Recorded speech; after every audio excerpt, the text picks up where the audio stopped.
Bonjour tout le monde, j'espère que vous allez bien. Aujourd'hui, on se retrouve dans une nouvelle vidéo YouTube. Celle-ci s'inscrit dans la série éducative à l'entraînement. C'est l'épisode numéro 2. Le premier concernait les tempos. Il a reçu pas mal de retours positifs, constructifs et bienveillants. Merci à tous pour ça. Aujourd'hui, nous allons parler des placements. Pour faire simple, sans placement pensé et adapté à votre structure, vous ne pourrez pas prétendre à des gains musculaires sur le court, moyen, long terme. Pour aborder le sujet du jour, j'ai décidé de diviser l'approche en 3 parties. La première concernera le placement articulaire, la seconde le placement dans l'espace et enfin nous parlerons de la stabilité. Pour le placement articulaire, soyez en éveil vis-à-vis de vos placements articulaires, c'est super important. Posez-vous les bonnes questions. Est-ce que mon épaule est en dépression, en rotation ou en rétraction? Est-ce que mon bassin est en position neutre ou d'antéversion ou rétroversion? Est-ce que ma cage thoracique est en fermeture thoracique ou en ouverture thoracique? Flexion et extension du rachis. Est-ce que mon genou est tendu, verrouillé ou est-ce qu'il est légèrement fléchi? Pareil pour les coudes. Les omoplates, est-ce qu'elles sont en rétraction, en protraction? Posez-vous les bonnes questions parce que vos placements articulaires vont amener une certaine qualité d'exécution. Si votre exécution est réalisée avec un certain standard technique, vous devez respecter cette technique. Sans ça, vous ne pourrez pas prétendre à la précision de votre recrutement et donc à une surcharge progressive productive. Comprenez ça. Imaginons sur un hip thrust, vous êtes en position de bassin neutre sur la première répétition et qu'au fur et à mesure des exécutions, forcément, le bassin arrive sur une position d'antéversion, erreur très courante. Non seulement vous vous exposez à un recrutement moins optimisé, mais en plus de ça, vous vous exposez à la compensation, notamment au niveau des lombaires. La semaine prochaine, si vous n'avez pas pris connaissance de ces compensations, vous allez continuer de surcharger et de fil en aiguille, vous stagnerez en vous exposant de plus en plus à la blessure. Prenez conscience de cette importance, c'est hyper important. Le recrutement changera si votre placement articulaire évolue dans votre effort. Votre placement articulaire doit rester le plus inchangé possible.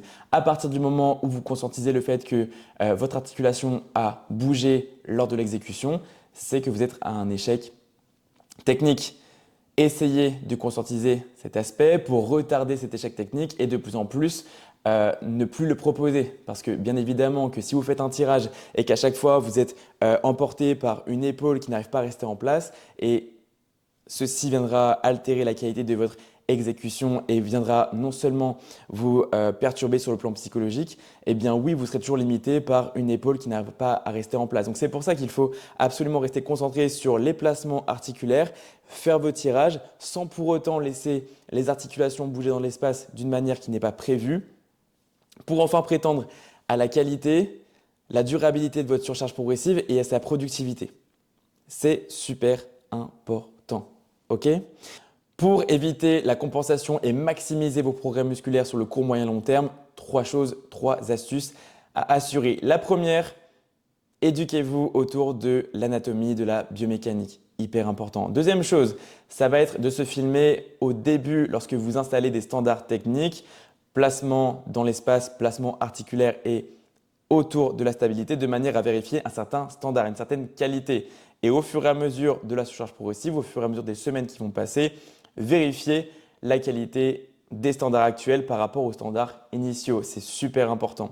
Mettez votre ego de côté. Encore une fois, il s'agit de votre progression. Dernière chose, prenez un coach si jamais vous ne comprenez pas ce que vous êtes censé faire. Voici pour la partie placement articulaire. Vérifiez vos placements articulaires, assurez-les de manière à tirer un maximum de profit de vos exécutions. Sinon, vous perdrez du temps tristement. Seconde partie, nous allons parler du placement dans l'espace. Il est primordial de connaître comment vous devez vous placer dans l'espace pour répondre à une certaine biomécanique et garantir un recrutement. Pour recontextualiser, nous sommes en 2026, la qualité des machines évolue, nous avons accès à un matériel de plus en plus haut de gamme, ce qui est excellent, c'est très bien pour nos gains musculaires. Mais pour autant, beaucoup de personnes ne savent pas comment se placer dans l'espace pour tirer profit de tout ce matériel. Il faut comprendre que la biomécanique reste la biomécanique. Les standards sont les standards. Votre corps fonctionne avec des trajectoires. Par exemple, une personne qui a besoin de hauts de pectoraux, soit la partie claviculaire, et qui répond bien à ce stimuli musculaire, trajectoire d'incliné, elle sélectionnera forcément un développé incliné.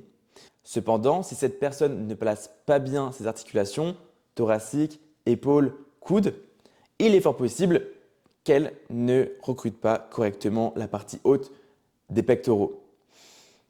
On pourra faire également la parallèle avec un réglage que propose la machine. La hauteur de l'assise, la profondeur de ce dossier. On pourrait aller plus loin avec la prise sélectionnée, si la machine propose une prise pronation hybride ou même neutre. Voilà, essayez d'aller plus loin dans la compréhension de votre placement dans l'espace. Vos positions articulaires et les positions que vous propose la machine avec ses réglages. Comprenez ces réglages. On pourrait aller même encore plus loin dans la problématique, c'est que si vous avez besoin de recruter votre haut de pectoraux et que vous utilisez les câbles, quelle trajectoire devez-vous utiliser et est-ce que votre trajectoire est identique à chaque fois? Est-ce que vous avez bel et bien des trajectoires inclinées? Est-ce que c'est celle-ci? Est-ce que c'est celle-ci?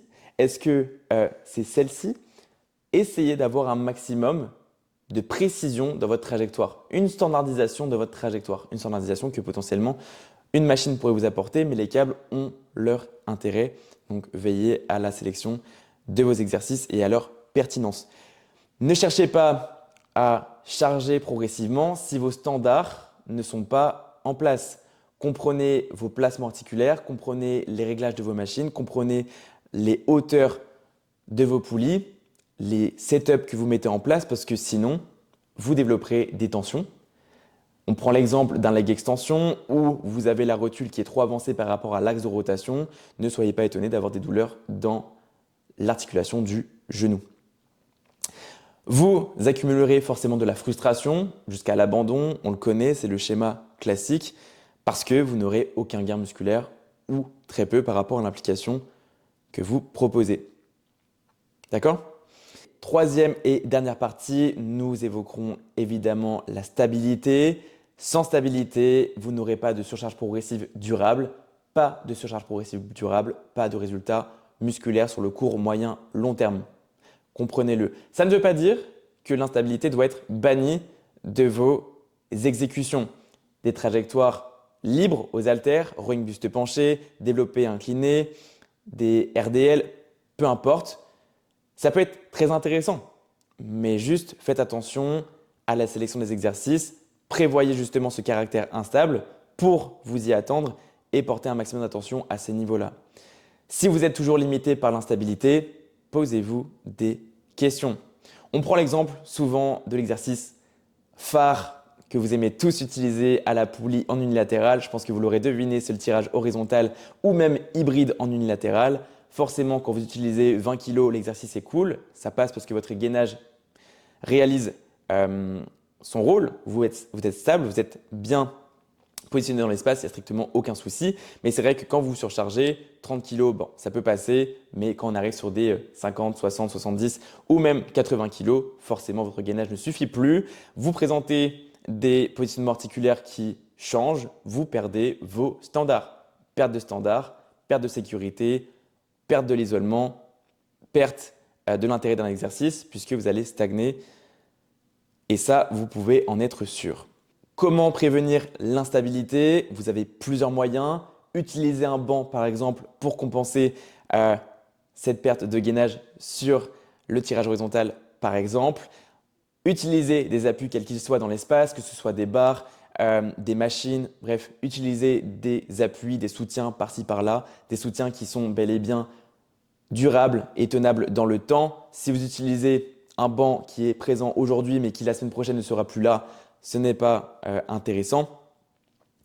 Enfin, utiliser des accessoires. J'ai en tête la sangle, une sangle qui est disponible à Decathlon au rayon vélo. Je n'ai pas de partenariat avec Decathlon pour la promotion de cette sangle, mais cette sangle à 9 € fait largement son affaire. Elles sont vendues par deux. Elles sont très bien. On les utilise à RBC Workout. Elles sont présentes au nombre de 4. Tout le monde les utilise, que ce soit sur des trajectoires de pectoraux pour des mouvements de poussée. Ça évite que le bassin glisse sur l'assise. Ça évite d'avoir des compensations articulaires et forcément des trajectoires qui viennent changer. On peut très bien utiliser des sangles sur le leg extension pour éviter d'avoir des pertes de stabilité, des pertes de force dues à un placement de la hanche qui vient s'élever et s'abaisser au cours du mouvement. On peut très bien utiliser des sangles sur des mouvements au poulie pour stabiliser la position articulaire du coude, pourquoi pas, sur un mouvement de curl et bien d'autres exercices, le hack squat, la presse, peu importe. N'hésitez pas à utiliser des sangles. Voilà pour aujourd'hui, pour récapituler le topic. Prenez conscience de l'importance de vos placements. C'est lui qui dictera la qualité de votre recrutement. Est-ce que votre exécution, elle est confortable autant que durable? Est-ce que vous recrutez correctement le muscle qui est souhaité? Si c'est le cas, bravo, vous êtes enclin à progresser grâce à cette exécution. Filmez-la, capturez le standard utilisé grâce à vos placements. Vous pourrez enfin prétendre à progresser sur le court, moyen, long terme. C'était Valentin. N'hésitez pas à me poser un maximum de questions. J'espère que cette vidéo aura été la plus claire, concise et précise. On se retrouve en commentaire ou alors dans mes DM comme d'habitude.